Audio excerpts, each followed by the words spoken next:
Hello and welcome to another episode of the RotorHub International Podcast, and that's hosted by me, Gideon Ewers. I'm the editor of RotorHub International. With me this morning is Tobias Nilsson. Tobias is the sales manager for Europe, Middle East, and indeed Africa for Web Manuals. Now, Tobias, Web Manuals, is it what it says on the tin, web and manuals?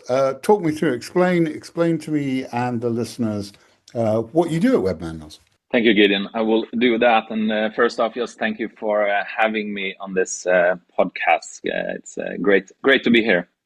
And looking at what Web Manuals is doing, of course, yes, it's web-based and it's a lot about manuals as well. And it's a digital documentation and compliance platform, you could say, specifically created for and by the aviation industry.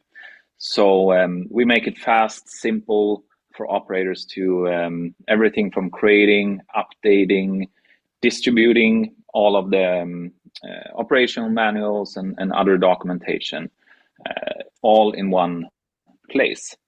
So today we serve around or over 750 customers around the world in all segments, but definitely, currently, we can see a rapid growth of helicopter and HEMS organizations using web manuals.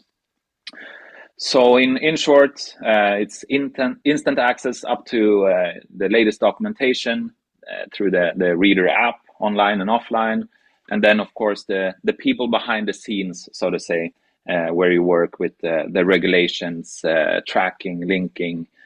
Audits and this whole area that will save a lot of time for the admin work. So I would say that the value is about helping operators stay safe, efficient, compliant, without drowning in a bunch of paperwork that easily can be the case, I would say.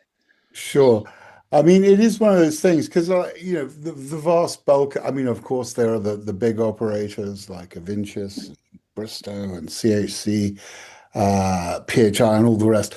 But the vast bulk of helicopter operators especially are small operations with, for example, somewhere I was recently, although they've just been acquired by one of the larger operators, it's a company with just 4 helicopters, with a staff of 30.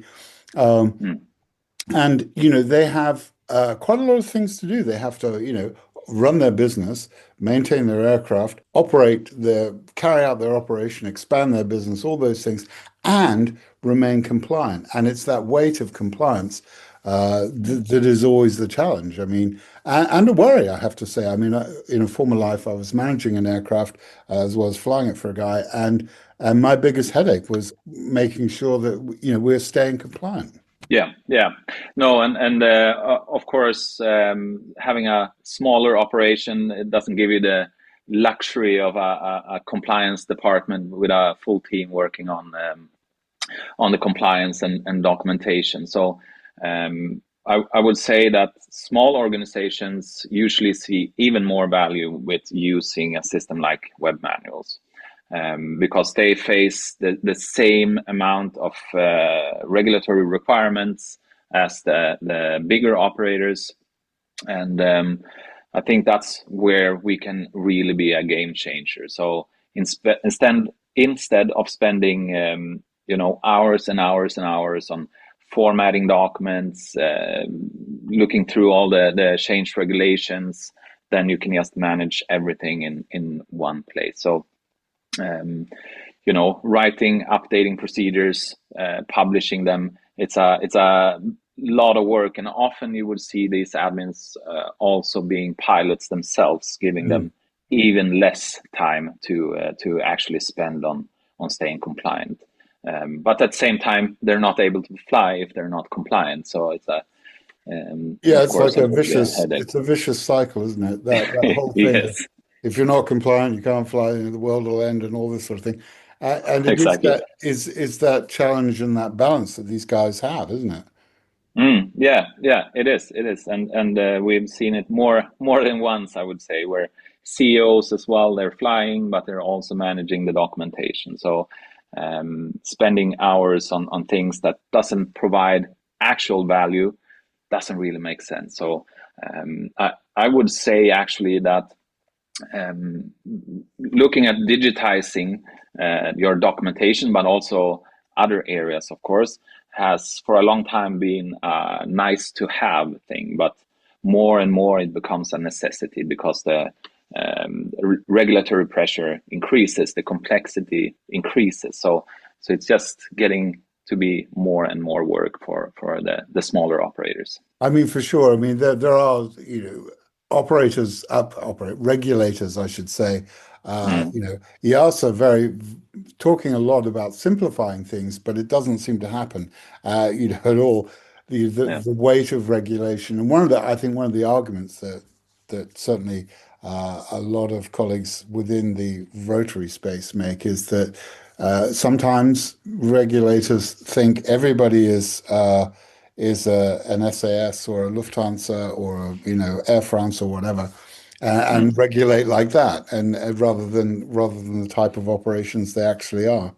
But exactly. that whole balancing and keeping that leveled up, I guess, is the challenge for many. Yes. I think one of the interesting things to me, and I know this is something an area you guys have been involved with, is the move. It is interesting within the HEMS provision sector, and that's especially true where I'm based in the UK, where all of the HEMS provision is from charitable operators, and a lot of them, they use someone else's AOC who operate the aircraft for them, but increasingly operate those charitable operations are seeing the benefit of developing their own AOC and moving to that. I know you've been involved with helping one of them, the Essex and Hertfordshire Air Ambulance charity, to do exactly that. Yes, exactly. And I would say in general, globally, there's a shift currently in the industry as well to move into in their own AUC, so to say. So of course that comes with a lot of challenges, but Essex and Hertz is a recent example, definitely, and we're seeing them adopting the system very, very well. And Essex and Hertz, they're also part of our 123 Forward program. So it's a philanthropic program within Web Manuals where we really wanted to support the aviation industry, but also the world in general, I would say. So if I just can briefly explain what it means, is that Hmm. the one is 1% of all employees in Web Manuals spend 1% of their working time to support local charities. So Ronald McDonald houses or similar things. Hmm. The two is where the EHAT comes in. So 2% of the licenses are given in discounts for charitable organizations. So we really want to help all of those organizations out there, because if you use a system like Web Manuals, the donations will of course go further instead of spending that money on managing documentation in a untimely manner, I would say. And then number three as well is our Web Manuals Foundation. So the foundation owns 3% of Web Manuals, and the foundation also then focuses on developing countries and giving young women access to education and helping them to become entrepreneurs. So that's our 123 Forward program, and of course this is something we want to promote, especially the number two, where we can support all the charitable organizations out there flying around and just doing great things, I would say, in the world. So we definitely want to be part of that.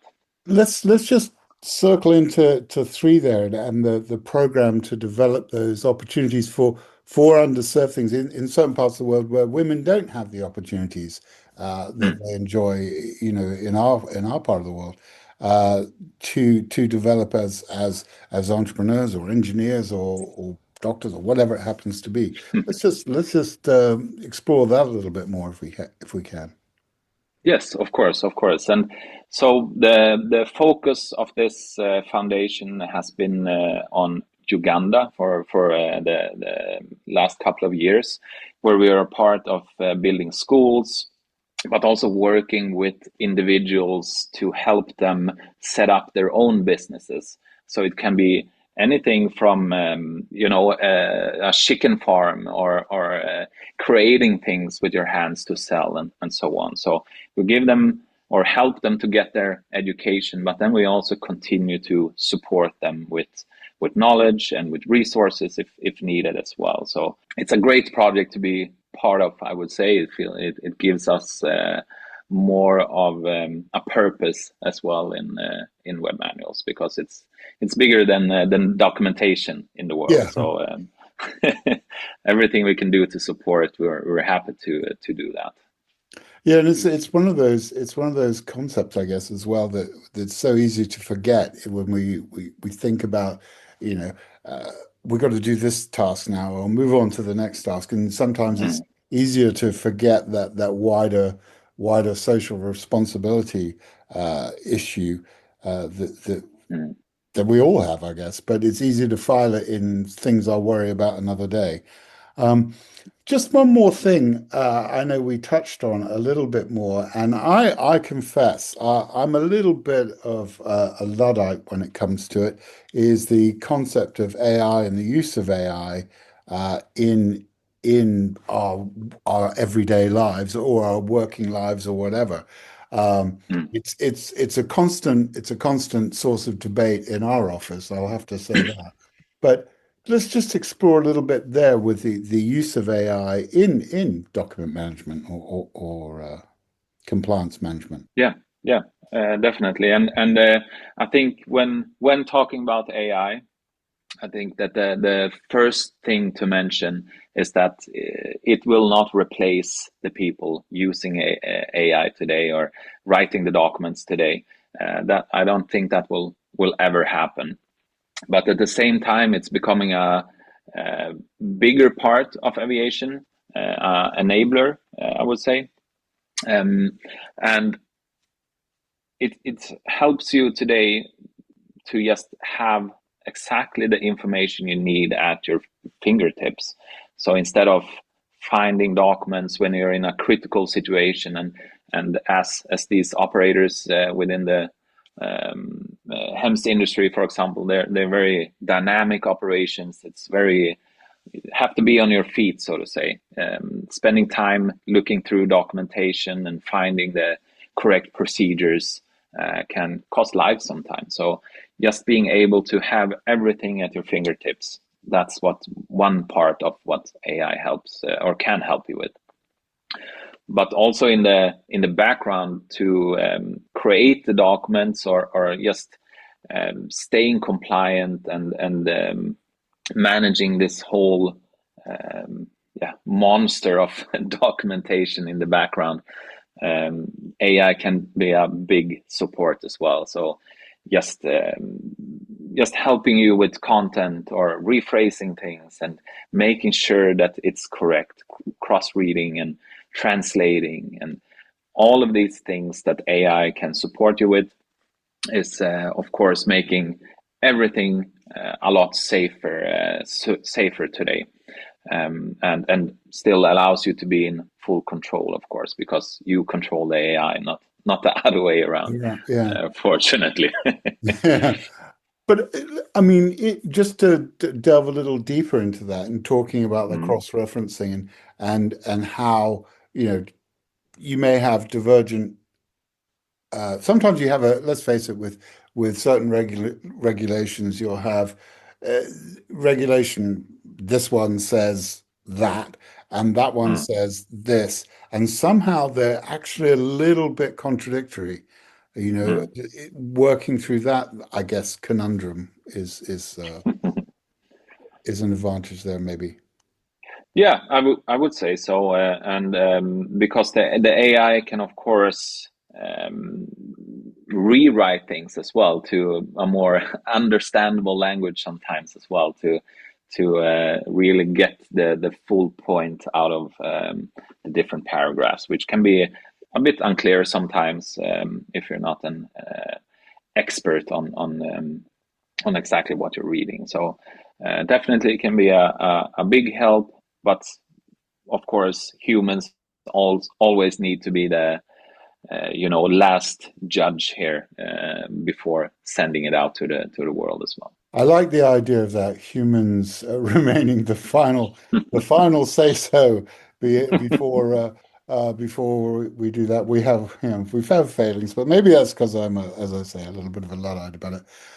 Tobias, we are running up against the buffers on time, so Mhm. always interesting to learn about the stuff that's happening out in the world, and much appreciating your taking the time this morning. And just for everybody, Tobias and I had some challenges this morning with there was some kind of network failure this morning out in the world. It wasn't our fault anyway, but yeah, we had some challenges, but we were able to get it together. So, Tobias, thanks very much for spending the time with us today. Thank you very much, Gideon, for having me. It's been a pleasure talking to you. And that's been another edition of the RotorHub International Podcast. Join us again next time when we'll be talking about another aspect of the vertical lift industry. As always, until the next time, fly safe, stay safe, and keep the blue side up.